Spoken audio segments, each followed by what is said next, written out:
현우가 처음 이상하다고 느낀 건 그날이 아니었습니다. 집에 낯선 향이 들어오던 날도 아니었고 수진이 휴대전화를 뒤집어 놓던 날도 아니었어요.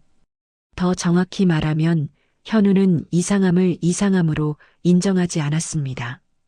믿음이 너무 단단하면 작은 금은 전부 일상의 흔들림으로 처리해 버리게 되죠. 그런데 그날 밤 현우는 단 한 장면을 눈으로 보고도 스스로를 설득했습니다. 눈앞에서 벌어진 일이 분명했는데도 머릿속에서는 계속 그럴 리 없다가 먼저 떠올랐습니다. 그 장면은 자극적으로 시작했고 그 자극이 오히려 현우를 더 멍하게 만들었습니다. 현우가 늦게까지 회사 일을 하다가 귀가한 건 밤 11시를 넘긴 시간이었습니다. 겨울 끝자락이라 바람이 차가웠고 아파트 지하 주차장은 더 차갑게 울렸습니다.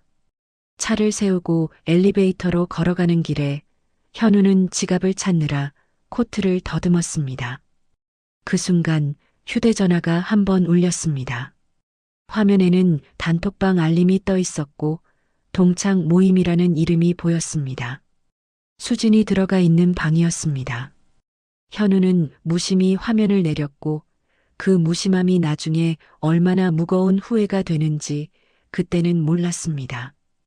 현관문을 열자 집안은 조용했습니다. 아이들은 이미 잠든 듯했고 거실불도 절반만 켜져 있었습니다. 그런데 주방 쪽에서 물소리가 들렸습니다. 누군가 컵을 씻는 소리였고 그 소리가 평소보다 조심스럽게 느껴졌습니다. 현우는 신발을 벗으며 낮게 불렀습니다. 나왔어. 잠깐의 정적 뒤에 수진의 목소리가 들렸습니다. 응, 왔어요. 말끝이 살짝 올라갔고 그 올라간 끝이 현우의 가슴을 이상하게 건드렸습니다. 기쁘다는 뜻이라기보다 들킨 사람의 숨 고르기처럼 들렸기 때문입니다.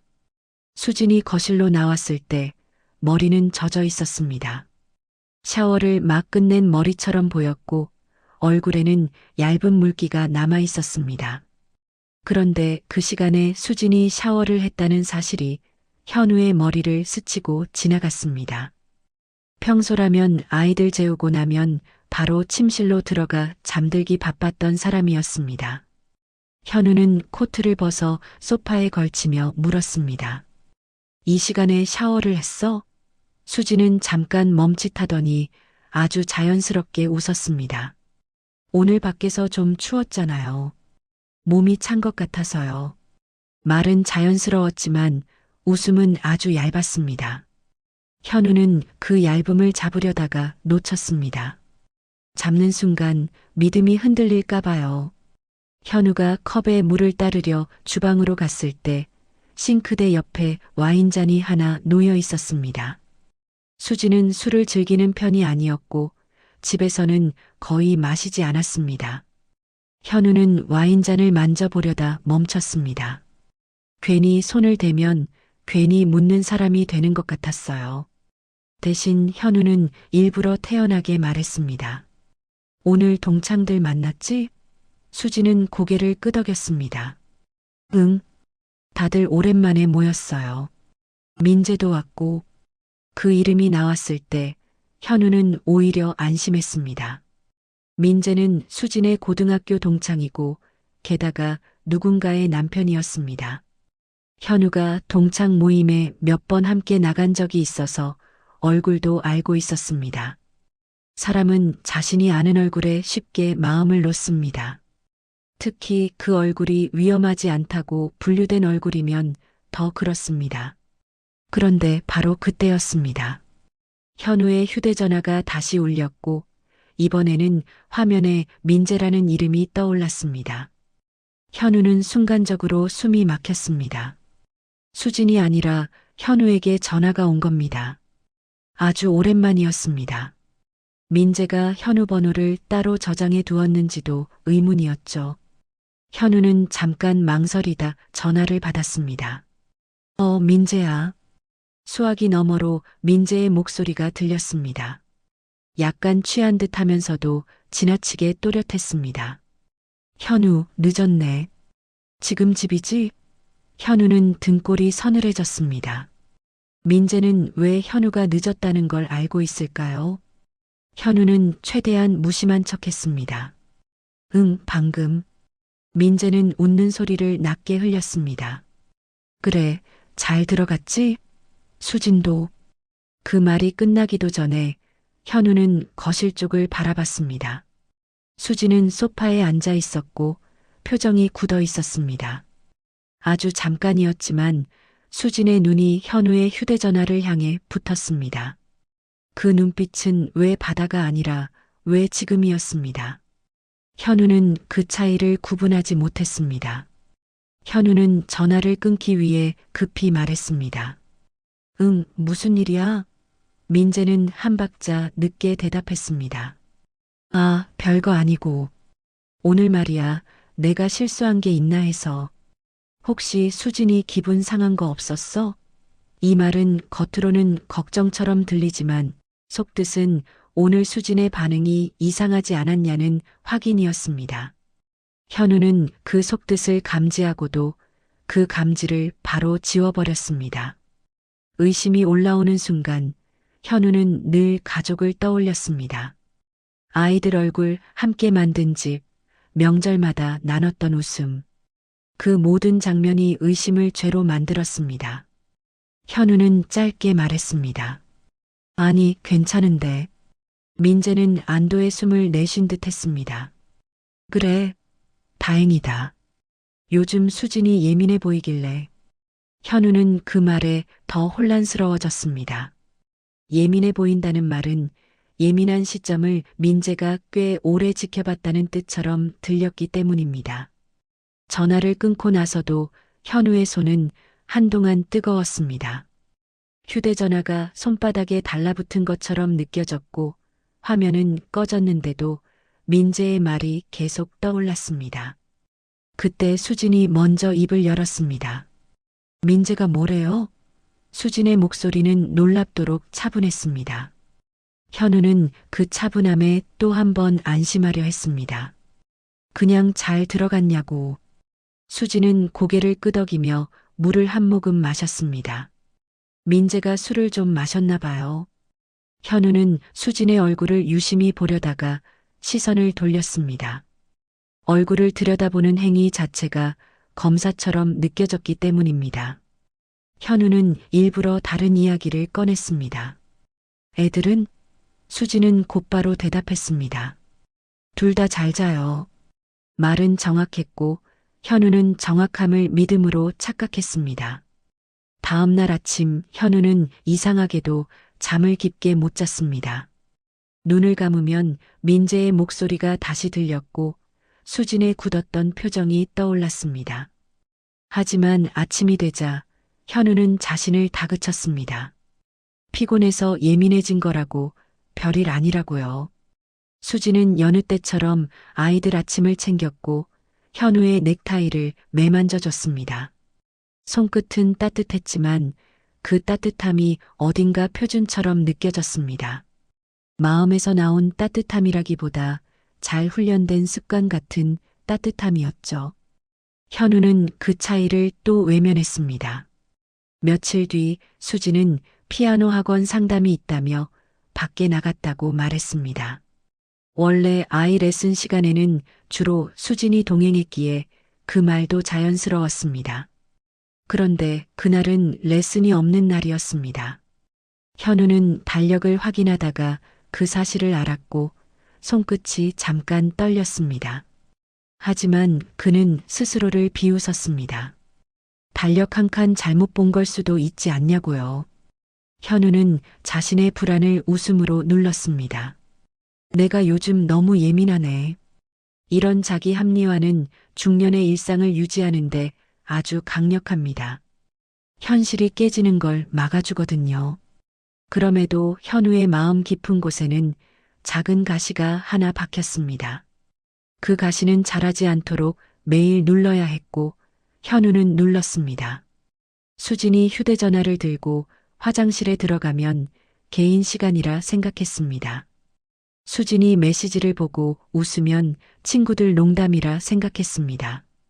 수진이 옷차림에 조금 신경 쓰면 자존감 관리라 생각했습니다. 그리고 무엇보다 상대가 민재라는 사실이 현우의 의심을 가장 빠르게 잠재웠습니다. 동창의 남편, 가정이 있는 남자. 현우는 그 조건을 안전장치로 믿었습니다. 하지만 그런 조건이야말로 가장 흔한 함정이었습니다. 가정이 있다는 사실이 오히려 더 은밀한 욕망을 정당화하는 가면이 될 수도 있으니까요. 사건의 첫 불씨는 아주 사소한 곳에서 튀었습니다. 현우가 수진의 가방에서 아이 학원비 영수증을 찾다가 작은 종이 쪽지 하나를 발견한 겁니다.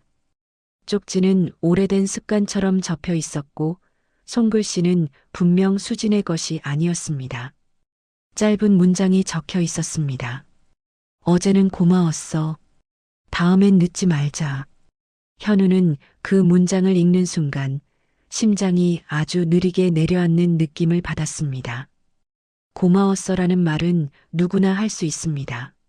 하지만 다음엔 늦지 말자는 말은 둘 사이에 이미 여러 번의 만남이 있었음을 암시했습니다. 현우는 쪽지를 다시 접어 가방 속 깊이 넣었습니다. 그 행동이 곧 현우의 성격을 보여줍니다. 현우는 즉시 폭발하는 사람이 아니었습니다. 확인하고 정리하고 이해하고 그 다음에 움직이는 사람이었습니다. 그리고 그 성격이 지금은 현우를 더 깊이 끌고 들어가고 있었습니다. 그날 저녁 수진이 퇴근한 현우에게 다정하게 물었습니다. 오늘 회사는 어땠어요? 현우는 한 박자 늦게 웃었습니다. 늘 그렇지 뭐. 수진은 자연스럽게 저녁상을 차렸고 아이들 이야기를 꺼냈습니다. 현우는 듣는 척하며 수진의 손등을 봤습니다. 손등에는 아주 희미한 붉은 자국이 있었습니다. 마치 누군가의 손가락이 잠깐 강하게 스치고 지나간 것 같은 자국이었죠. 현우는 목이 말라 물을 들이켰습니다. 수진이 그 자국을 숨기려 하는지 아무렇지 않게 움직이는지 현우는 판단할 수 없었습니다. 사람은 의심을 시작하면 모든 게 의미로 보입니다. 그리고 의미로 보이기 시작한 순간부터 평범한 일상은 더 이상 평범하지 않죠. 현우는 조심스럽게 말을 꺼냈습니다. 민재랑은 요즘도 연락해? 질문은 가벼운 척했지만 목소리 끝이 떨렸습니다. 수진은 놀라지 않았습니다. 너무 자연스럽게 대답했습니다. 가끔요. 동창 모임 공지할 때 현우는 그 대답이 준비되어 있었다고 느꼈습니다. 준비된 대답은 때로 진실보다 더 매끄럽습니다. 현우는 다시 물었습니다. 민재가 나한테 전화한 적 있더라. 수진의 손이 잠깐 멈췄습니다. 아주 짧은 멈춤이었습니다. 하지만 그 멈춤은 현우에게는 길게 느껴졌습니다. 수진은 곧바로 웃었습니다. 아, 그날요?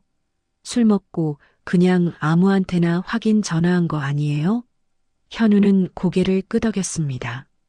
고개를 끄덕이는 순간 현우는 스스로에게 또 한 번 졌습니다.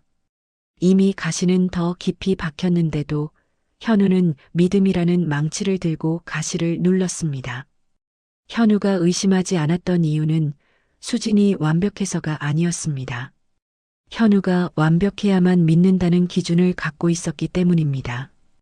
동창이라는 말, 남편이라는 신분, 오래된 관계라는 시간. 그 세 가지가 겹치면 현우는 자동으로 안전하다고 판단했습니다. 그리고 그 자동 판단이 깨지는 순간 사람은 무너집니다. 천천히가 아니라 아주 한 번에요. 현우는 아무것도 확정하지 못한 채 잠자리에 들었습니다. 하지만 잠이 들기 직전 수진의 휴대전화가 침대 옆에서 아주 짧게 진동했습니다. 수진은 눈을 뜨지 않은 척하며 손을 뻗어 화면을 가렸습니다. 현우는 그 손동작을 보았습니다. 그 짧은 손동작 하나가 현우의 가슴을 차갑게 만들었습니다. 현우는 숨을 들이마시고 조용히 눈을 감았습니다. 그리고 마음속으로 이렇게 말했습니다. 내가 잘못 본 거다. 내가 예민한 거다. 수지는 그럴 사람이 아니다. 그렇게 말하면 말할수록 이상하게도 불안은 더 커졌습니다. 그 불안은 곧 확신으로 변할 준비를 하고 있었습니다. 현우는 그날 아침 출근길에서조차 마음이 가볍지 않았습니다. 전날 밤 침대 옆에서 울렸던 짧은 진동, 그리고 그 진동을 덮듯이 휴대전화를 가리는 수진의 손동작이 머릿속에서 계속 반복됐기 때문입니다. 하지만 현우는 그 장면을 일부러 장면으로 만들지 않으려 애썼습니다. 장면이 되는 순간 해석이 필요해지고 해석이 시작되면 결론을 향해 가게 된다는 걸 알고 있었기 때문입니다. 현우는 결론을 아직 원하지 않았습니다. 회사에 도착한 뒤에도 집중은 쉽지 않았습니다. 모니터를 바라보고 있어도 글자는 머릿속에 들어오지 않았고 커피를 마셔도 쓴맛만 느껴졌습니다. 동료가 농담을 던져도 웃음이 반박자 늦게 나왔습니다. 현우는 자신의 상태를 피곤이라고 정의했습니다. 중년의 가장에게 가장 설득력 있는 이유였고 누구도 의심하지 않는 설명이었기 때문입니다. 점심 무렵 휴대전화에 알림이 하나 떴습니다. 이번에는 수진이 있는 동창 단톡방이었습니다. 현우는 무심코 메시지를 열어봤습니다. 동창의 일정 이야기, 아이들 교육 이야기, 누가 어느 지역으로 이사 갔다는 이야기들이 오가고 있었습니다. 평범한 대화들이었고 그 안에는 민재의 이름도 섞여 있었습니다. 민재는 적극적으로 대화를 이끌고 있었고 수진도 간간히 답장을 남기고 있었습니다. 현우는 그 대화 흐름을 한참 바라봤습니다. 특별한 문장은 없었지만 이상하게도 마음이 편해지지 않았습니다. 현우가 민재를 처음 만난 건 몇 해 전 동창회 자리였습니다. 민재는 말수가 많지 않았고 사람들 사이에서 조용히 웃는 편이었습니다. 무엇보다 가정적인 사람이라는 인상이 강했습니다. 아내 이야기를 자연스럽게 했고 아이들 사진을 휴대전화에 저장해 두고 있었습니다. 현우는 그런 모습에서 묘한 동질감을 느꼈습니다. 비슷한 나이, 비슷한 고민, 비슷한 책임. 그래서 민재를 경계의 대상이 아니라 같은 편으로 분류해 두었습니다. 바로 그 점이 현우의 방심이었습니다. 같은 편이라고 생각한 순간 사람은 상대를 검증 대상에서 제외합니다. 현우는 민재를 볼 때마다 저 사람도 나와 같은 처지라는 생각을 먼저 했고 그 생각이 모든 행동을 무해하게 포장해 주었습니다. 수진과 민재가 연락을 주고받는다는 이야기를 들었을 때도 현우는 그걸 사회적 관계의 연장선으로 받아들였습니다. 동창이라는 관계는 그 자체로 면죄부처럼 느껴졌습니다. 퇴근 후 집에 돌아왔을 때 수지는 부엌에서 저녁을 준비하고 있었습니다. 프라이팬에서 나는 소리, 가스불 위에서 끓고 있는 국, 그 모든 소리가 현우에게는 유난히 크게 들렸습니다. 현우는 가방을 내려놓고 자연스럽게 수진 곁에 섰습니다. 오늘 뭐해? 수진은 돌아보지 않은 채 대답했습니다. 아이 학원 숙제 도와주고 잠깐 친구랑 통화 좀 할 것 같아요. 친구라는 말은 언제나 안전했습니다. 현우는 그 안전함에 다시 한번 기대었습니다. 식사 도중 수진의 휴대전화가 몇 번 울렸습니다. 수진은 테이블 위에 두지 않고 무릎 위에 올려두고 있었습니다. 현우는 그 위치가 낯설게 느껴졌지만 굳이 말하지 않았습니다. 대신 아이에게 학교 이야기를 물었고 일부러 분위기를 평소처럼 유지하려 했습니다. 식탁 위의 평범함이 깨지지 않기를 바랐습니다. 식사가 끝난 뒤 수지는 아이 방으로 들어갔다가 곧바로 거실로 나왔습니다. 휴대전화를 들고 베란다 쪽으로 향했습니다. 현우는 그 뒷모습을 바라보며 잠시 망설였습니다. 따라갈 수도 있었고 아무 말 없이 앉아 있을 수도 있었습니다. 현우는 후자를 선택했습니다.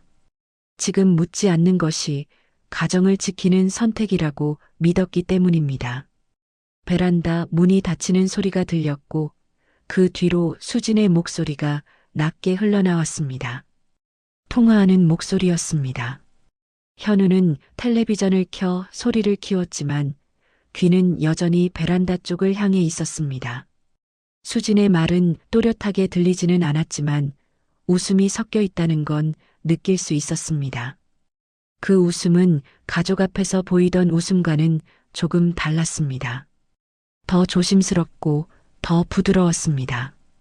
현우는 그 차이를 인식하면서도 그 차이를 인정하지 않으려 애썼습니다.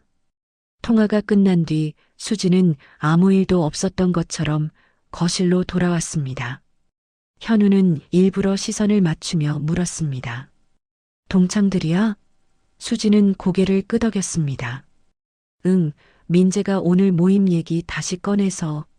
민재라는 이름이 다시 나왔지만 수진의 표정은 너무도 자연스러웠습니다.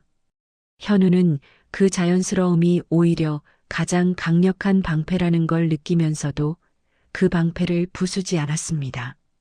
며칠 동안 비슷한 장면들이 반복됐습니다. 수지는 종종 통화를 했고 메시지를 주고받았으며 외출도 늘어났습니다. 하지만 모든 설명은 그럴듯했습니다.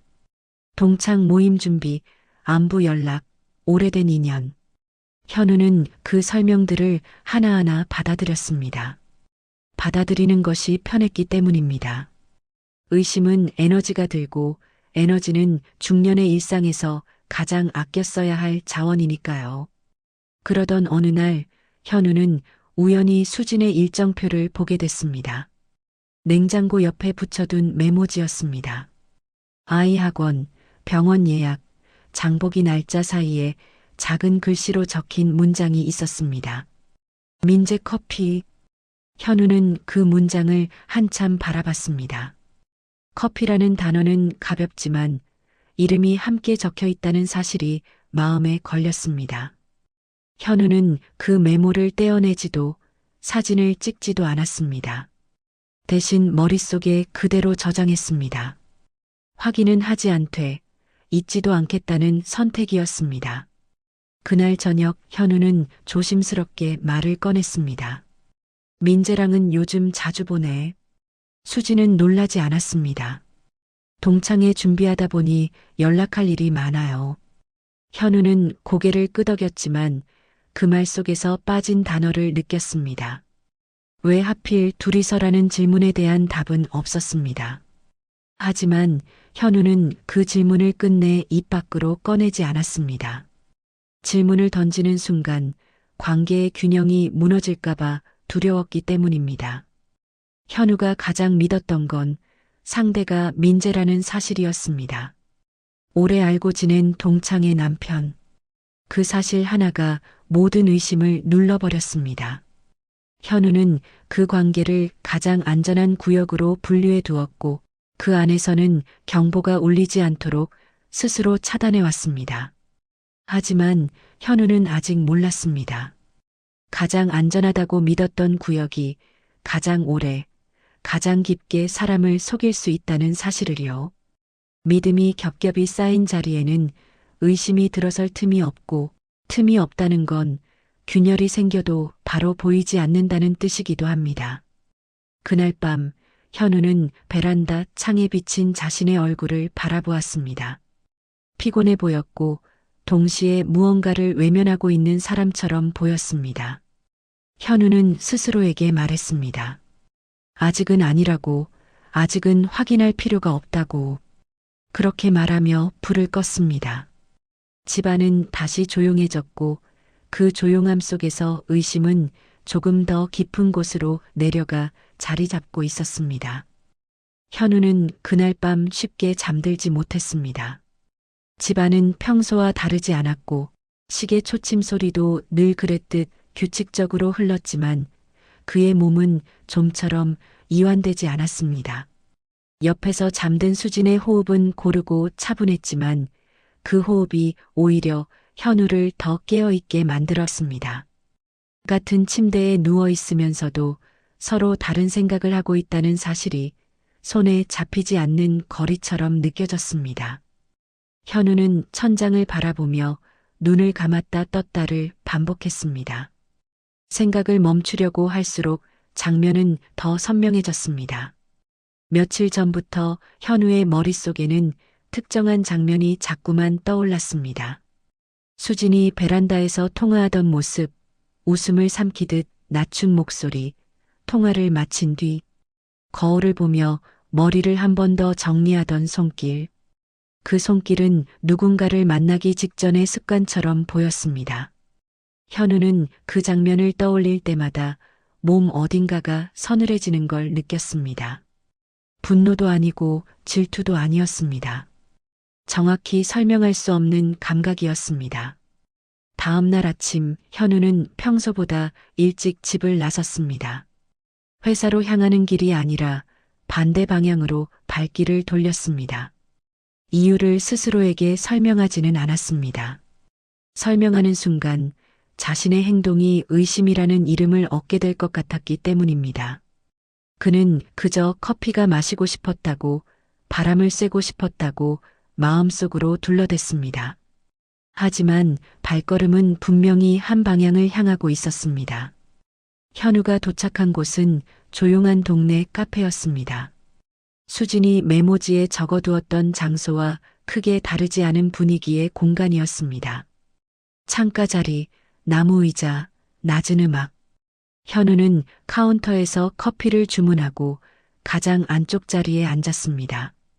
그는 일부러 휴대전화를 꺼내지 않았습니다. 주변을 보는 데 집중하고 싶었습니다.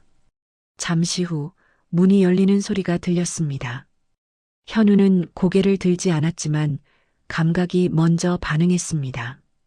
익숙한 향이 공기를 스쳤고 그 다음에는 낮고 안정적인 남자의 목소리가 들렸습니다. 민재의 목소리였습니다. 현우는 컵을 잡은 손에 힘이 들어가는 걸 느꼈습니다. 그는 고개를 들지 않은 채 유리창에 비친 두 사람의 모습을 바라봤습니다. 수지는 밝은 색의 옷을 입고 있었습니다. 평소 집에서 보던 모습보다 조금 더 정제된 차림이었고 머리카락도 자연스럽게 정돈되어 있었습니다. 민재는 그녀보다 한 발짝 앞서 걸으며 문을 열어주었습니다. 두 사람 사이의 거리는 가깝지도 멀지도 않았습니다. 하지만 그 애매한 간격이 오히려 더 많은 걸 말해주고 있었습니다. 현우는 그들이 자리에 앉는 모습을 지켜봤습니다. 수지는 웃으며 고개를 기울였고 민재는 몸을 살짝 앞으로 숙인 채 이야기를 듣고 있었습니다. 그들의 표정에는 긴장이 없었습니다. 너무도 편안한 얼굴들이었습니다. 현우는 그 편안함이 어디서 오는지 알고 싶지 않으면서도 알고 싶었습니다. 커피가 테이블 위에 놓였을 때 수지는 잔을 두 손으로 감싸쥐었습니다. 그 손짓은 습관처럼 보였지만 현우는 그 손을 오래 바라봤습니다. 집에서는 무심히 지나쳤던 손이 이 공간에서는 전혀 다르게 보였습니다. 민재의 시선이 그 손에 잠시 머물렀다가 다시 수진의 얼굴로 올라갔습니다. 그 짧은 시선 이동이 현우의 눈에는 과도하게 길게 느껴졌습니다. 대화는 소리 없이 이어졌습니다. 현우는 말의 내용이 아니라 몸의 방향과 시선의 흐름을 읽고 있었습니다. 민재는 수진 쪽으로 몸을 열어두고 있었고 수진도 자연스럽게 그 방향을 유지하고 있었습니다. 두 사람의 무릎은 테이블 아래에서 가까워 보였습니다. 실제로 닿았는지는 알 수 없었지만 현우는 그 가능성만으로도 숨이 막히는 기분을 느꼈습니다. 그 순간 현우의 머릿속에는 상상이 스쳤습니다. 단정한 옷 아래에서 이어질 수 있는 또 다른 장면들, 조용한 공간에서의 숨소리, 서로의 존재를 의식하는 미세한 떨림. 그는 고개를 저으며 그 상상을 떼어내려 했지만 이미 한번 떠오른 이미지는 쉽게 사라지지 않았습니다. 그것은 노골적이지 않았지만 그래서 더 위험했습니다. 수진이 웃으며 민재의 팔에 가볍게 손을 얹는 순간 현우의 심장이 크게 한번 뛰었습니다. 아주 짧은 접촉이었고 금방 떨어졌지만 현우에게는 결정적인 장면처럼 느껴졌습니다. 그 손길에는 설명하기 어려운 친밀함이 담겨 있었습니다. 친구 사이에서 나올 수 있는 동작이라고 스스로를 설득해 보았지만 설득은 오래가지 않았습니다. 민재는 잠시 말을 멈추고 수진을 바라봤습니다. 그 시선에는 평가도 판단도 없었습니다. 다만 오래 바라본 사람만이 가질 수 있는 익숙함이 있었습니다. 수진 역시 그 시선을 피하지 않았습니다. 두 사람 사이에 흐르는 공기가 현우에게는 지나치게 농밀하게 느껴졌습니다. 현우는 자리에서 일어날 수 없었습니다. 다리가 굳은 것처럼 움직이지 않았고 이 장면을 끝까지 봐야 한다는 생각이 머릿속을 붙잡고 있었습니다. 그는 자신이 보고 있는 것이 아직 증거가 아니라는 사실을 알고 있었습니다. 하지만 감각은 이미 증거를 만들어내고 있었습니다. 잠시 후 두 사람은 자리에서 일어났습니다. 민재가 계산을 하러 가는 동안 수지는 창가 쪽으로 걸어가 바깥을 잠시 바라봤습니다. 그 모습은 누군가를 기다리는 사람처럼 보였습니다. 민재가 돌아와 수진의 외투를 건네는 순간 현우는 더 이상 볼 수 없다는 생각이 들었습니다. 그는 고개를 숙인 채 커피를 한 모금 마셨습니다. 이미 식어버린 커피는 유난히 썼습니다. 밖으로 나선 두 사람은 나란히 걸었습니다. 어깨가 스칠 듯 말 듯한 거리였습니다. 현우는 그들이 골목 끝으로 사라질 때까지 자리를 떠나지 않았습니다. 그 뒷모습을 보는 동안 그의 머릿속에는 수많은 질문이 떠올랐지만 그 어떤 질문도 아직 입 밖으로 나올 준비가 되어 있지 않았습니다. 집으로 돌아오는 길, 현우는 자신의 몸 상태를 느꼈습니다. 분명히 아무 일도 일어나지 않았지만 그는 심하게 지쳐 있었습니다. 눈으로 본 것보다 느낀 것이 더 많았기 때문입니다. 상상과 현실의 경계가 흐려지는 순간 사람은 가장 취약해진다는 사실을 현우는 그제야 알게 되었습니다. 그날 밤 수지는 평소와 다름없이 현우 곁에 누웠습니다. 그녀의 체온이 전해졌고 익숙한 향이 코끝을 스쳤습니다. 현우는 눈을 감고 있었지만 잠들지 않았습니다. 그의 머릿속에는 낮에 보았던 장면들이 다시 떠올랐고 그 장면들은 점점 더 감각적인 형태로 변해갔습니다. 그는 그 변화가 두려웠습니다. 의심이 이제 생각을 넘어 몸의 감각으로 내려오고 있었기 때문입니다. 현우는 알았습니다. 이제 이 균열은 되돌릴 수 없는 단계로 들어섰다는 것을요. 보지 말았어야 할 것을 본 뒤의 밤은 이전과 같은 밤이 될 수 없다는 사실을요. 현우는 카페에서 돌아온 그날 이후로 집안의 공기부터 달라졌다고 느꼈습니다.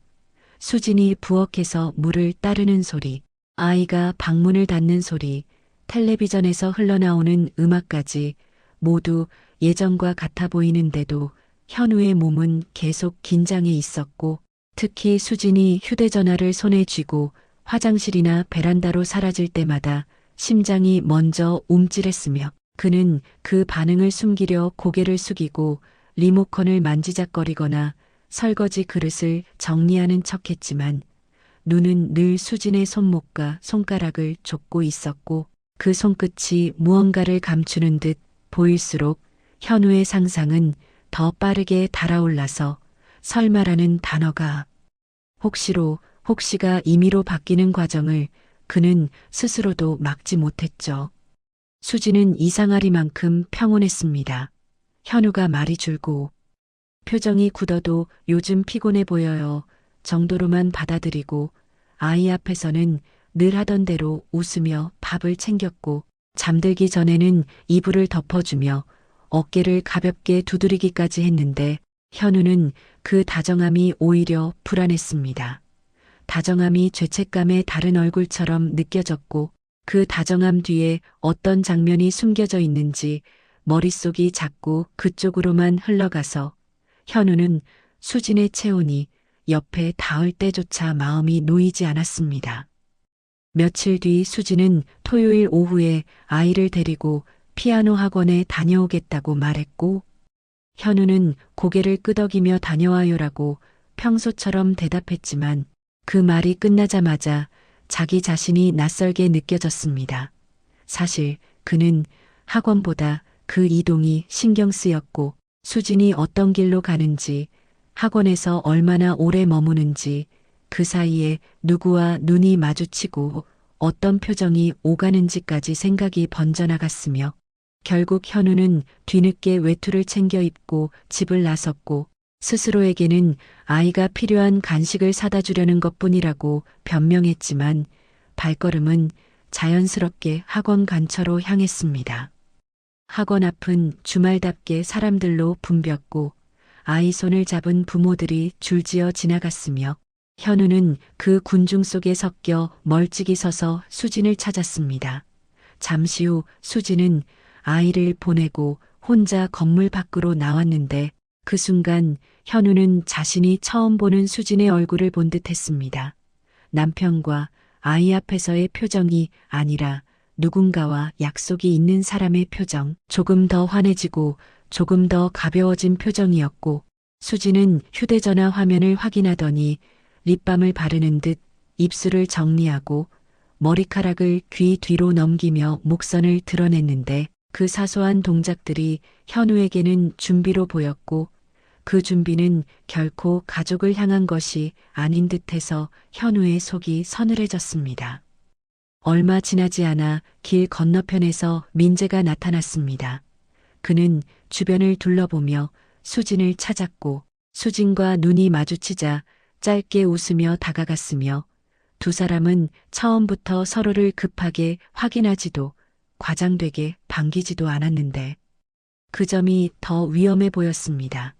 이미 익숙하다는 듯 자연스럽게 같은 속도로 걷기 시작했고 민재가 수진의 가방끈을 손끝으로 살짝 정리해주는 동작이 아주 짧게 지나갔지만 현우는 그 장면에서 숨이 막혔으며 그 손끝의 친밀함은 공개된 공간에서도 숨기지 않아도 된다는 확신처럼 보였고 현우는 그 확신이 어디서 왔는지 알아버릴 것 같아 고개를 떨구었습니다.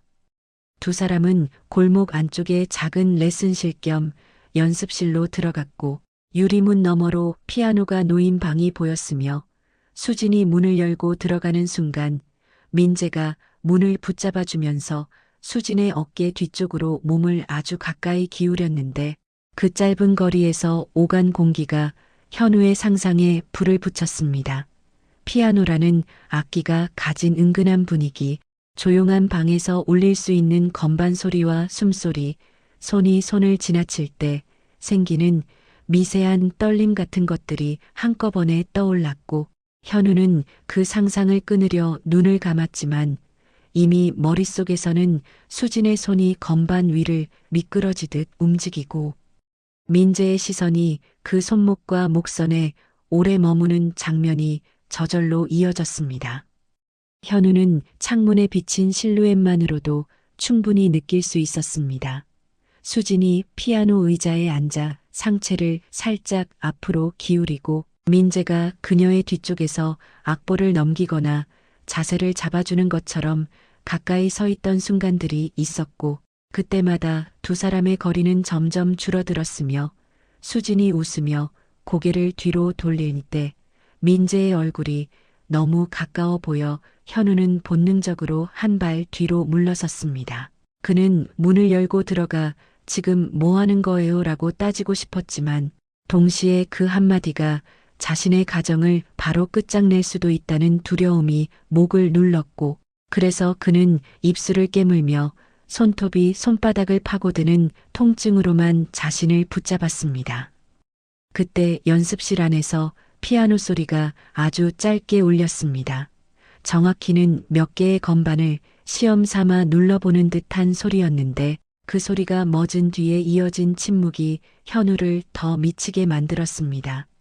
음악이 흐르면 적어도 이유가 있지만 아무 소리도 없는 침묵은 그 안에서 어떤 숨소리가 오가는지 상상하게 만들고, 상상은 단정한 옷차림과 조용한 방이라는 배경 때문에 더 은밀하고 더 자극적으로 변해버리죠. 현우는 그 침묵 속에서 선이 어디서 무너지는지 떠올리게 되었고, 누군가의 손이 다른 사람의 손등에 잠깐 얹히는 것만으로도 충분히 몸이 달아오를 수 있다는 사실이 오히려 잔인하게 느껴졌습니다. 시간이 흐른 뒤 수진이 먼저 방에서 나왔고, 민재는 반발 뒤에서 따라 나오며 수진에게 무언가를 조용히 말했는데, 현우는 그 말이 들리지 않아도 그 표정의 결을 읽을 수 있었습니다. 수진은 잠깐 멈칫했다가 웃으며 고개를 끄덕였고, 민재는 다시 주변을 확인한 뒤 수진의 팔꿈치 근처에 손을 올렸다가 바로 내렸는데, 그 짧은 접촉이 마치 괜찮아, 아무도 안 바라고 말하는 신호처럼 느껴졌으며, 현우는 그 순간 비로소 깨달았습니다. 자신이 지금까지 믿어온 것은 수진의 성품이 아니라 들키지 않는다는 확신이 사람을 얼마나 대담하게 만드는가라는 무서운 원리였다는 것을요. 집으로 돌아온 수진은 아무 일도 없었다는 듯 아이 간식을 챙기고 빨래를 개며 평소의 일상을 이어갔지만, 현우는 수진의 손목에 희미하게 남아있는 향과 평소보다 조금 붉어진 입술과 눈동자에 남은 짧은 흥분 같은 것을 자꾸만 읽어내려 했고, 그 과정에서 스스로도 무너져 갔습니다. 그는 결국 밤이 깊어져 아이가 잠든 뒤 수진에게 오늘 학원은 어땠어요? 라고 물었고, 수진은 고개도 들지 않은 채 늘 그렇죠, 별일 없었어요 라고 대답했는데, 그 별일 없다는 말이 현우의 가슴을 가장 깊게 찔렀습니다. 별일이 없다는 말은 정말 아무 일도 없다는 뜻일 수도 있지만, 누군가에게는 별일처럼 보이지 않게 만든 일이 있었다는 뜻일 수도 있으니까요. 그날 이후 현우의 하루는 겉으로는 아무 일 없는 평일의 반복이었지만 속에서는 끊임없이 갈라지는 소리가 났습니다. 출근길 지하철 손잡이를 잡고 서 있을 때도, 사무실에서 모니터를 바라볼 때도 머릿속 한편에는 늘 피아노 학원 창문 너머의 장면이 겹쳐졌고, 건반 위에 내려앉던 수진의 손과 그 손 가까이 머물던 민재의 그림자가 자꾸만 되살아나서 현우는 보고서의 문장을 여러 번 읽고도 이해하지 못한 채 커서를 깜빡이며 시간을 흘려보냈습니다. 동료가 말을 걸어도 한 박자 늦게 반응했고, 점심을 먹으면서도 맛을 느끼지 못했으며, 그 무감각함이 오히려 자신이 무너지고 있다는 증거처럼 느껴졌죠. 집에 돌아오면 수지는 여전히 집안의 중심처럼 움직이고 있었습니다. 아이 숙제를 봐주고 저녁을 차리고 현우에게 씻고 나와요라고 말하는 목소리는 변함없었지만, 현우는 그 목소리의 결이 미묘하게 달라졌다고 느꼈습니다. 예전에는 생활의 연장선처럼 흘러가던 말들이 이제는 의도적으로 안정된 톤을 유지하려는 연기처럼 들렸고, 그 연기 속에 감춰진 진짜 감정이 무엇인지 알고 싶으면서도 차마 묻지 못하는 자신이 답답했으며, 그는 수진이 부엌에서 허리를 숙일 때 자연스럽게 드러나는 목선과 등선을 보고도 예전처럼 다가가지 못한 채 시선을 돌렸습니다. 밤이 되면 두 사람은 같은 침대에 누웠지만 그 거리는 이전보다 분명히 달라져 있었습니다. 수진은 아이가 잠든 뒤에도 핑계를 대며 먼저 불을 끄고 등을 돌렸고, 현우는 그 등을 바라보며 수많은 질문을 삼켰습니다. 수진의 숨결이 규칙적으로 바뀌는 순간에도 그는 잠들지 못했고, 이불 아래에서 손을 뻗어보고 싶은 충동과 그 손이 거절당하거나 어색하게 멈춰 설지 모른다는 두려움 사이에서 꼼짝하지 못했으며, 그 사이에 자리한 침묵은 말보다 더 많은 것을 드러내고 있었습니다. 어느 날 밤 수진의 휴대전화가 베개 옆에서 진동했습니다. 아주 짧고 낮은 진동이었지만 현우의 신경은 그 소리에 즉각 반응했고 수진은 잠결에 휴대전화를 집어들어 화면을 확인한 뒤 현우 쪽이 아닌 반대편으로 몸을 더 돌리며 이불을 끌어당겼습니다. 그 자연스러운 동작이 너무 익숙해 보여 현우는 숨을 삼켰고 화면에 무엇이 떴는지 보지 못했음에도 불구하고 누군가와 이어져 있다는 확신이 몸을 타고 번졌으며 그날 밤 현우는 거의 뜬 눈으로 새벽을 맞았습니다. 다음 날 아침 수지는 평소보다 조금 더 화장을 했습니다. 출근도 하지 않는 날이었는데도 파운데이션을 정성스럽게 바르고 머리를 말끔히 말아 묶었으며 현우는 아무렇지 않은 척 어디 가요라고 물었고 수지는 거울을 보며 동창 모임이 있어요 라고 대답했는데 그 말이 끝나기도 전에 현우는 이미 그 동창의 얼굴과 배우자의 존재까지 떠올리고 있었고 자신이 이렇게까지 의심하고 있다는 사실이 스스로를 비참하게 만들었습니다. 수진이 집을 나선 뒤 현우는 잠시 망설이다가 다시 외투를 챙겼습니다. 이번에는 변명조차 만들지 않았고 그냥 확인하지 않으면 더 이상 견딜 수 없다는 생각뿐이었으며 그는 멀찍이 떨어진 채 수진을 따라갔고 수진은 학원 쪽이 아닌 조금 떨어진 카페로 들어갔는데 그곳은 조명이 낮고 좌석 간격이 좁은 곳이어서 현우는 창가 밖에서 안을 들여다볼 수밖에 없었습니다. 잠시 후 민재가 카페 안으로 들어왔습니다. 두 사람은 서로를 보자마자 짧게 웃으며 마주 앉았고 현우는 그 웃음이 집에서 보던 웃음과 다르다는 것을 즉각 알아챘습니다. 수진의 어깨가 조금 풀리고 눈동자가 더 반짝였으며 민재가 몸을 앞으로 기울일 때 수진도 자연스럽게 그 거리를 허용했고 테이블 위에서 두 사람의 손이 아주 잠깐 스쳤다가 떨어지는 순간 현우의 심장은 그 짧은 접촉에 맞춰 크게 요동쳤습니다. 대화는 길어졌고 웃음은 점점 낮아졌으며 카페 안의 음악이 바뀌어도 두 사람은 자리에서 일어날 기미를 보이지 않았습니다. 민재는 수진의 말을 듣다 고개를 끄덕이며 손가락으로 컵 가장자리를 천천히 문질렀고 수진은 그 동작을 바라보다가 시선을 올려 민재의 눈을 잠시 마주쳤는데 그 눈맞춤에는 설명할 필요 없는 온기가 담겨 있었으며 현우는 그 장면을 보며 자신이 결코 끼어들 수 없는 세계가 이미 만들어졌다는 사실을 절감했습니다. 카페를 나선 두 사람은 나란히 걷기 시작했고 민재의 손이 수진의 등 뒤로 아주 살짝 다가갔다가 사람들의 시선을 의식한 듯 멈췄지만 그 멈춤조차 둘만의 신호처럼 느껴졌으며 현우는 그 신호를 읽어버린 자신이 괴로웠습니다. 이 관계가 단순한 감정의 일탈이 아니라 서로의 몸과 시선, 호흡까지 계산된 은밀한 연결이라는 사실이 점점 더 분명해지고 있었기 때문이죠. 그날 밤 현우는 혼자 거실에 앉아 있었습니다. 수지는 샤워를 마치고 방으로 들어갔고 물기 어린 머리에서 떨어진 물방울이 욕실 바닥에 남아 있었으며 현우는 그 흔적을 바라보다가 문득 깨달았습니다.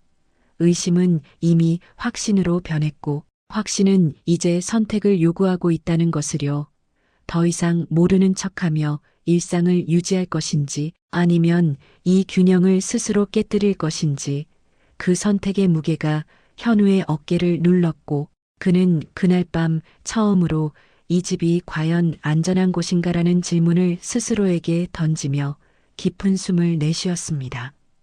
현우는 그날 밤 거의 잠을 이루지 못했습니다. 수진이 방 안에서 잠든 뒤에도 그는 거실 소파에 앉아 시계를 몇 번이나 확인했고 새벽으로 넘어가는 시간 동안 머릿속에서는 낮에 본 카페 장면이 계속해서 반복되었으며 수진이 웃을 때 살짝 올라가던 입꼬리와 민재를 바라보던 눈빛이 떠오를수록 가슴이 조여왔고 그는 이 감정을 질투라고 부르기에는 이미 너무 깊이 내려와 있다는 사실을 인정해야 했습니다. 이것은 단순한 의심이나 불안이 아니라 이미 무언가가 벌어지고 있다는 것을 본 사람만이 느낄 수 있는 감각이었죠. 새벽녘 수진의 휴대전화가 다시 진동했습니다. 이번에는 더 길고 분명한 신호였고 현우는 반사적으로 몸을 일으켰지만 수진은 이미 전화를 집어들어 메시지를 확인한 뒤 조용히 침대에서 빠져나왔습니다. 그녀는 현우가 깨어 있는지 확인하지 않은 채 슬리퍼를 끌며 거실로 나갔고 현우는 숨을 죽인 채 방문 틈으로 그 뒷모습을 지켜보았으며 수진이 창가에 서서 메시지를 읽는 동안 어깨가 느슨해지고 짧은 웃음이 입가에 번지는 것을 보고 가슴이 철렁 내려앉았습니다. 수진은 이내 짧게 답장을 보내고는 소파에 앉아 전화를 귀에 댔습니다. 목소리는 낮았고 평소 현우에게 말할 때보다 훨씬 부드러웠으며 현우는 말의 내용까지는 들을 수 없었지만 그 톤만으로도 상대가 누구인지 짐작할 수 있었습니다. 수진은 다리를 꼬고 앉아 상체를 살짝 기울이며 통화를 이어갔고 그 자세는 누군가와 가까운 이야기를 나눌 때 자연스럽게 나오는 것이었으며 현우는 그 모습을 보며 자신이 모르는 수진의 또 다른 얼굴이 분명히 존재한다는 사실을 뼈저리게 느꼈습니다. 통화가 끝난 뒤 수진은 잠시 가만히 앉아 있다가 조심스럽게 화장실로 들어갔습니다. 문이 닫히자 현우는 그제야 몸을 움직였고 화장실에서 들려오는 물소리와 함께 은은하게 퍼지는 향을 맡으며 그 안에서 어떤 준비가 이루어지고 있는지 상상하게 되었으며 그 상상은 그를 더욱 괴롭게 만들었습니다. 샤워를 마친 수진이 거울 앞에서 머리를 말리고 속옷을 갈아입고 평소보다 조금 더 몸을 살피는 모습이 눈앞에 그려졌고 현우는 그 장면을 실제로 본 적도 없으면서 이미 본 것처럼 생생하게 떠올리고 있었습니다.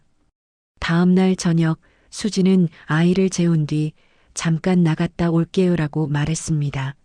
이유는 설명하지 않았고 현우도 묻지 않았지만 두 사람 사이에는 묵직한 긴장감이 흘렀으며 현우는 수진이 문을 나서는 순간 바로 뒤를 따르지는 못하고 몇 분을 더 서 있다가 결국 외투를 챙겨 입었습니다. 그는 스스로에게 이건 감시가 아니라 확인이라고 되뇌었지만 발걸음이 향한 곳은 이미 마음속에서 정해져 있었습니다. 수진은 택시를 타고 도심의 작은 오피스텔 단지로 들어갔고 현우는 멀리서 그 모습을 지켜보았습니다.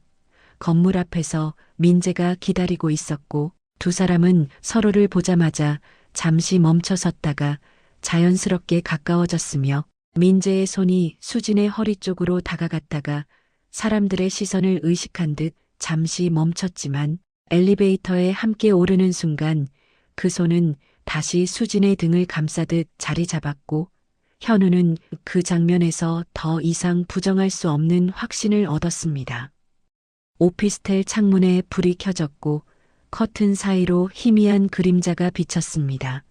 두 개의 실루엣은 처음에는 떨어져 있었지만 시간이 지날수록 점점 가까워졌고 현우는 건물 아래에서 그 빛을 올려다보며 숨을 제대로 쉬지 못했습니다.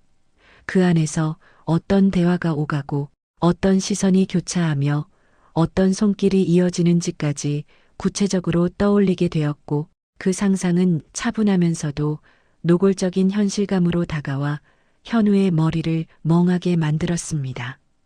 현우는 그 순간 수진이 왜 점점 자신과의 스킨십을 피했는지 이해하게 되었습니다. 이미 다른 사람의 체온과 숨결에 익숙해진 몸은 예전처럼 남편의 손길에 반응하지 않았을 것이고 그 변화는 거절이 아니라 자연스러운 이동이었으며 그 이동의 방향이 자신이 아닌 민재라는 사실이 현우를 무너뜨렸습니다. 그는 손에 힘이 풀려 난간을 붙잡고 한참을 서 있었고 눈앞이 흐려지며 자신이 지금까지 지켜온 결혼이라는 틀이 조용히 붕괴되는 소리를 들었습니다. 불이 꺼진 뒤에도 현우는 쉽게 자리를 뜨지 못했습니다. 모든 것이 끝난 뒤의 침묵이 오히려 더 잔인하게 다가왔고 그 침묵 속에서 수진이 어떤 표정으로 숨을 고르고 어떤 감정으로 민재와 같은 공간을 공유하고 있을지 상상하는 자신이 혐오스러우면서도 멈출 수 없었으며 그는 그날 밤 처음으로 수진을 되찾고 싶다는 마음보다 이 모든 것을 끝내고 싶다는 생각이 더 크게 자리 잡고 있음을 느꼈습니다. 집으로 돌아온 현우는 불이 꺼진 거실에 홀로 앉아 있었습니다. 수진은 아직 돌아오지 않았고 시계 초침 소리만이 공간을 채웠으며 그는 그 소리를 들으며 결심했습니다. 더 이상 모른 척하지 않겠다고, 이 관계의 끝을 자신이 직접 마주하겠다고. 그 결심은 차분했지만 차가웠고 현우는 그날 밤 처음으로 자신이 피해자가 아니라 선택의 주체가 되어야 한다는 사실을 받아들이며 긴 숨을 내쉬었습니다. 현우는 그날을 정확히 기억하고 있었습니다. 날짜보다도 공기의 결이 먼저 떠올랐습니다. 저녁과 밤의 경계가 흐려지는 시간, 집안의 불빛이 하나둘 켜지고 꺼지는 그 무렵부터 현우의 감각은 유난히 예민해져 있었습니다. 수지는 평소보다 말수가 적었고 그 대신 몸짓이 많아졌습니다. 냉장고 문을 여는 손, 머리카락을 귀 뒤로 넘기는 손, 소파에 앉아 다리를 바꾸어 꼬는 움직임까지 모든 동작이 지나치게 또렷하게 눈에 들어왔습니다. 현우는 그 이유를 알고 있었습니다. 이미 마음이 먼저 알고 있었기 때문입니다. 수지는 그날 저녁 외출을 예고하지 않았습니다.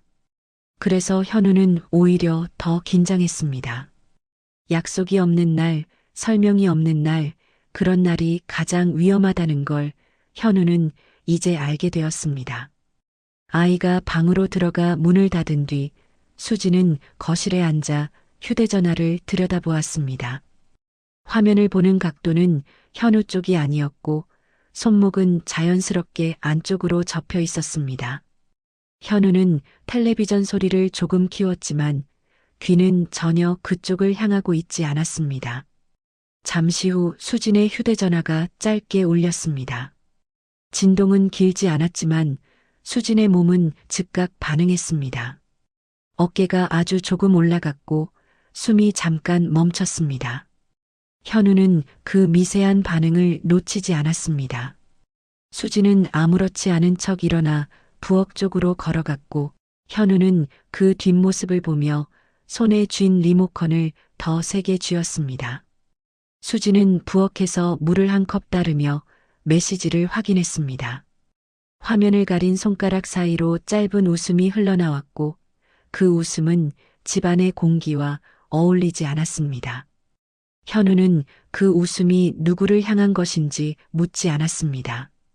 묻지 않아도 이미 알고 있었고 아는 것을 확인하는 질문이 가장 잔인하다는 것도 알고 있었기 때문입니다. 수지는 컵을 내려놓고 거실로 돌아왔습니다. 그때 현우는 처음으로 수진의 시선을 마주했습니다. 수진의 눈에는 긴장과 흥분이 동시에 섞여 있었습니다. 감추려 했지만 완전히 지워지지는 않은 표정이었습니다. 수진은 잠시 멈칫하더니 외투를 집어들었습니다. 잠깐 바람 좀 쐬고 올게요. 이유는 없었습니다. 현우는 고개를 끄덕였습니다. 그 고개 끄덕임에는 허락도, 체념도, 분노도 섞여 있었습니다. 문이 닫히는 소리가 집안에 남았습니다. 현우는 몇 분간 그대로 앉아 있다가 천천히 일어났습니다. 서두르지 않았습니다. 이미 결론은 정해져 있었고 급할 이유도 없었습니다. 현우는 외투를 입고 수진이 나간 방향으로 걸었습니다. 밤 공기는 차가웠지만 현우의 몸은 식지 않았습니다. 오히려 열이 안쪽에서 차오르고 있었습니다. 수진은 집 근처가 아닌 조금 떨어진 골목으로 향했습니다. 그 골목 끝에는 오래된 소규모 연습실이 있었고 낮에는 음악 소리가 들리지만 밤에는 거의 사용되지 않는 곳이었습니다. 현우는 그 장소를 알아보는 순간 가슴이 내려앉는 느낌을 받았습니다. 너무 조용해서, 너무 비어 있어서 숨기기에 완벽한 공간이었기 때문입니다. 연습실 앞에서 민재가 기다리고 있었습니다. 두 사람은 멀리서부터 서로를 인식했고 가까워질수록 걸음이 느려졌습니다. 급하게 다가가지 않았고 대신 자연스럽게 거리를 좁혔습니다. 민재는 주변을 한번 훑어본 뒤 수진에게 다가섰고 수진은 고개를 살짝 들며 그의 얼굴을 올려다봤습니다. 그 시선에는 망설임보다 기대가 더 많이 담겨 있었습니다. 문을 열고 들어가기 전 민재의 손이 수진의 허리 근처에 머물렀습니다. 정확히 닿지는 않았지만 닿기 직전의 거리였습니다. 그 거리는 더 자극적이었습니다. 수진은 그 손길을 피하지 않았고 대신 몸을 아주 조금 민재 쪽으로 기울였습니다. 현우는 그 장면을 멀리서 지켜보며 자신이 지금까지 지켜온 선들이 한 겹씩 벗겨지는 걸 느꼈습니다. 연습실 안은 조명이 낮았고 피아노 하나만이 공간의 중심을 차지하고 있었습니다. 문이 닫히자 두 사람의 움직임은 더 느려졌습니다. 민재는 수진의 외투를 벗겨 의자에 걸어주었고 그 과정에서 손이 수진의 어깨와 팔선을 따라 아주 천천히 이동했습니다. 수진의 숨이 그때 조금 깊어졌고 현우는 그 변화를 상상으로 읽어냈습니다. 피아노 앞에 선 수진은 잠시 건반 위에 손을 얹었습니다. 소리는 나지 않았지만 손끝이 미세하게 떨렸습니다. 민재는 수진의 뒤쪽으로 다가가 그녀의 시야 밖에서 악보를 넘기는 척 손을 움직였습니다. 그 손이 수진의 손목 가까이 지나갔고 두 사람의 피부가 스칠 듯 말 듯한 순간이 이어졌습니다. 그 짧은 순간들이 겹쳐지며 이미 충분히 많은 것을 말해주고 있었습니다. 수진은 고개를 돌려 민재를 바라봤습니다. 둘의 얼굴거리는 숨결이 닿을 만큼 가까웠습니다. 말을 하지 않아도 어떤 말도 필요 없는 거리였습니다. 민재의 시선은 수진의 눈에서 입술로 다시 목선으로 천천히 내려갔습니다. 그 시선을 수진은 피하지 않았습니다. 오히려 그 시선이 머무는 걸 허락하듯 가만히 서 있었습니다. 현우는 연습실 밖에서 그 장면을 모두 보지는 못했지만 충분히 느낄 수 있었습니다. 커튼 너머로 비친 두 개의 그림자는 점점 하나처럼 가까워졌고 움직임은 느렸지만 분명한 방향을 가지고 있었습니다. 그 안에서 어떤 손길이 이어지고 있는지, 어떤 숨이 섞이고 있는지 현우는 상상하지 않으려 했지만 이미 상상은 현실처럼 구체화되어 있었습니다. 시간이 얼마나 흘렀는지는 중요하지 않았습니다. 중요한 건 그 시간이 현우에게는 끝없이 길게 느껴졌다는 사실이었습니다. 그는 그 자리에 서서 자신이 더 이상 돌아갈 수 없는 선을 이미 넘었다는 걸 깨달았습니다. 단순히 아내의 불륜을 목격한 남편이 아니라 그 불륜의 모든 감각을 공유해버린 사람이 되어버렸다는 사실을요. 연습실 안에 불이 꺼졌을 때 현우는 그제야 고개를 숙였습니다. 더 볼 필요가 없었습니다. 이미 충분히 보았고 충분히 느꼈기 때문입니다. 그는 조용히 등을 돌려 집으로 향했습니다. 발걸음은 무거웠지만 마음은 오히려 이상할 정도로 차분했습니다. 이제 남은 건 선택뿐이라는 걸 현우는 알고 있었습니다. 현우는 집에서 한숨도 자지 못한 채 아침을 맞았습니다. 창밖이 밝아오는데도 거실의 공기는 여전히 밤처럼 차가웠습니다. 벽시계 초침 소리가 유난히 크게 들렸고 현우는 그 소리를 들을 때마다 마음속에서 무언가가 조금씩 더 부서지는 느낌을 받았습니다. 수지는 새벽에 조용히 들어와 아이 방을 한번 들여다본 뒤 아무 일도 없었다는 듯 침실로 들어가 잠들었습니다. 화장대 위에는 평소보다 더 깔끔하게 정리된 화장품들이 놓여 있었고 향이 묘하게 진하게 남아 있었습니다. 현우는 그 향이 낯설게 느껴졌습니다. 부부의 집인데 부부의 시간이 아닌 냄새가 남아있다는 사실이 견딜 수 없었습니다. 아침 식탁에서 수지는 평소처럼 아이 반찬을 챙겼습니다. 얼굴에는 피곤이 살짝 묻어 있었지만 눈빛은 이상하게 맑았습니다. 현우는 그 맑음이 더 잔인하게 느껴졌습니다. 죄책감으로 흐려진 눈이 아니라 이미 모든 걸 정리하고 나온 사람의 눈처럼 보였기 때문입니다. 수지는 현우의 잔을 채우며 오늘도 바쁘죠라고 말했습니다.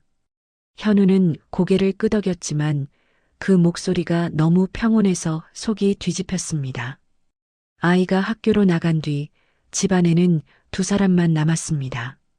그때부터 공기는 더 무거워졌습니다. 둘은 같은 공간에 있었지만 서로의 기척을 피하듯 움직였습니다. 현우는 결심을 미루지 않았습니다. 그날 저녁 수진이 다시 외투를 챙겨드는 순간 현우는 현관 앞에서 길을 막았습니다. 수진은 잠깐 멈췄고 그 짧은 멈춤이 모든 걸 말해주었습니다. 어디 가요라는 현우의 질문은 평소처럼 부드럽지 않았습니다. 수지는 처음에는 잠깐이라는 말로 넘기려 했지만 현우의 시선이 흔들리지 않자 입술을 다물었습니다. 현우는 더 묻지 않았습니다. 같이 가요. 그 한마디만으로 충분했습니다. 수진의 얼굴이 잠깐 굳었습니다. 그 표정은 당황도 분노도 아니었습니다. 들킨 사람의 표정에 가까웠습니다. 하지만 수지는 바로 미소를 억지로 끼워 넣었습니다. 왜요 갑자기? 현우는 대답 대신 문고리를 잡았습니다. 수진이 막아서려 했지만 현우는 이미 문을 열고 밖으로 나갔습니다. 수지는 결국 따라 나왔습니다. 택시 안에서 수지는 창밖만 바라봤고 현우는 수진의 손을 보았습니다. 손가락 끝이 아주 미세하게 떨리고 있었습니다. 현우는 그 떨림이 추위 때문이 아니라는 걸 알았습니다. 택시가 도심 쪽으로 들어가고 익숙하지 않은 골목으로 방향을 틀 때 현우는 가슴이 답답해졌지만 눈을 감지 않았습니다. 수진이 내리자 현우도 내렸습니다. 그 순간 수진의 얼굴이 하얗게 질렸습니다. 여기까지 오면이라는 말이 목구멍까지 올라왔다가 다시 내려갔습니다. 수진은 말 대신 앞장서 걸었습니다. 현우는 뒤따라갔습니다. 그 거리, 그 간격, 그 침묵이 이미 부부의 것이 아니었습니다. 마치 범인과 증인이 한 줄로 서 있는 느낌이었습니다. 연습실 건물 앞에 도착하자 민재가 이미 서 있었습니다. 현우는 그가 수진을 기다리는 태도를 보고 속이 한 번 더 무너지는 걸 느꼈습니다. 민재는 수진을 보자마자 반사적으로 한 걸음 다가섰고 그 순간 수진의 어깨가 아주 조금 풀렸습니다. 현우는 그 반응을 놓치지 않았습니다.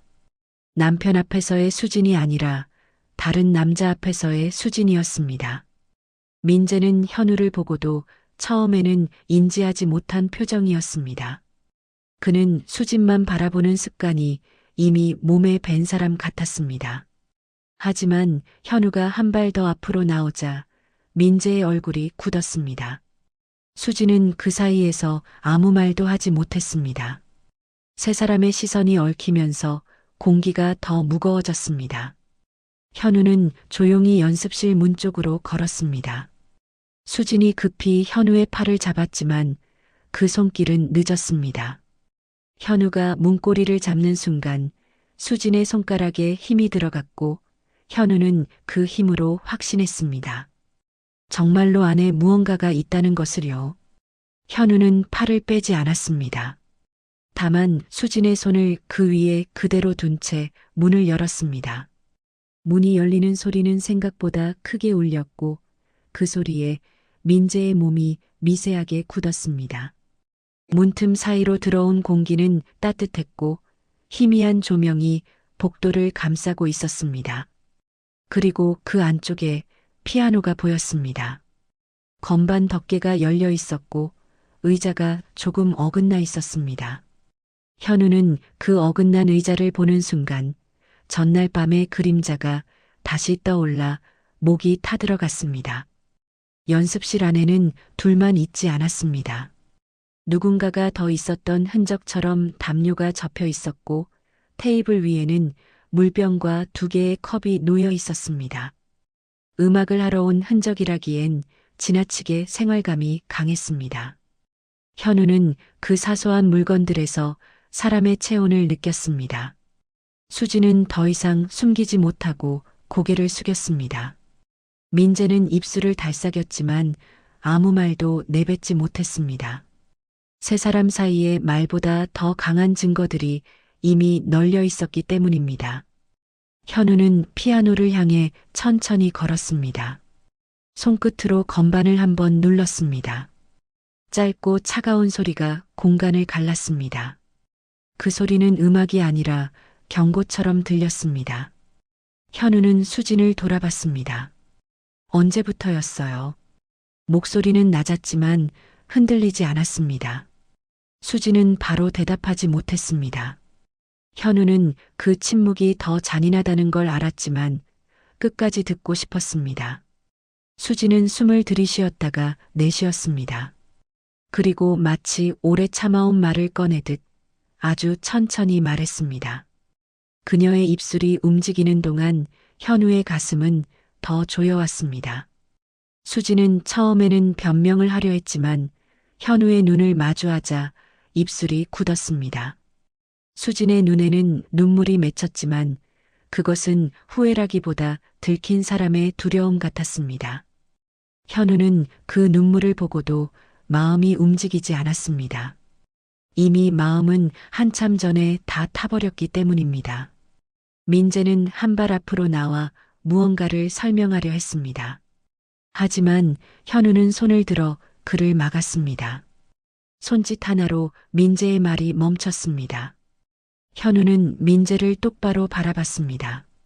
동창의 남편, 오래 알고 지낸 사람, 가족끼리 밥을 먹던 자리에서 웃던 얼굴. 그 얼굴이 지금은 너무 낯설었습니다. 현우는 민재가 수진을 바라보는 시선을 보고 그 시선에 얼마나 오래된 욕망이 숨어 있었는지 알아차렸습니다. 수진도 그 시선을 알고 있었을 겁니다. 아니, 그 시선에 반응했을 겁니다. 그래서 여기까지 온 겁니다. 현우는 그 사실이 너무 선명해서 더 이상 물을 것도 없었습니다. 현우는 수진에게 말했습니다. 집으로 가요. 수진이 고개를 들었습니다. 그 말이 용서의 시작이라고 착각한 듯 보였습니다. 하지만 현우의 다음 말이 그 착각을 깨뜨렸습니다. 아이 앞에서 이 얘기 못해요. 어른들끼리 끝내요. 수진의 얼굴이 다시 굳었습니다. 현우는 눈을 돌려 연습실을 한 번 더 둘러봤습니다. 피아노, 담요, 2개의 컵, 어긋난 의자. 그 모든 것이 부부의 일상을 비웃는 듯 했습니다. 현우는 그 공간에서 더 이상 숨을 쉴 수 없었습니다. 그는 문을 닫으며 마지막으로 민재를 바라봤습니다. 그 시선에는 분노보다도 냉정한 단절이 담겨 있었습니다. 더 말할 필요가 없었습니다. 이미 끝났기 때문입니다. 집으로 돌아오는 길, 수지는 조용히 울었습니다. 현우는 운전대를 잡은 채 앞만 봤습니다. 수진의 울음이 그의 마음을 흔들지 못했습니다. 오히려 그 울음은 현우에게 확신을 주었습니다. 지금까지의 결혼이 얼마나 오래 한쪽만 참고 버텨온 것인지 수진의 울음은 그 사실을 뒤늦게 인정하는 소리처럼 들렸습니다. 집에 도착하자 현우는 아이 방 문을 살짝 열어 아이의 잠든 얼굴을 확인했습니다. 그 작은 얼굴을 보는 순간 현우는 결심을 더 단단히 했습니다. 이 아이가 상처를 덜 받도록 이 일은 어른들이 책임지고 끝내야 한다고요. 현우는 거실에서 수진과 마주 앉았습니다. 그리고 차분하게 그러나 단호하게 말했습니다. 이제는 정리해야 해요. 수지는 고개를 떨궜고 그 침묵 속에서 현우는 처음으로 자신이 무너진 남편이 아니라 가정을 지키기 위해 끝을 선택하는 사람이 되었다는 걸 느꼈습니다.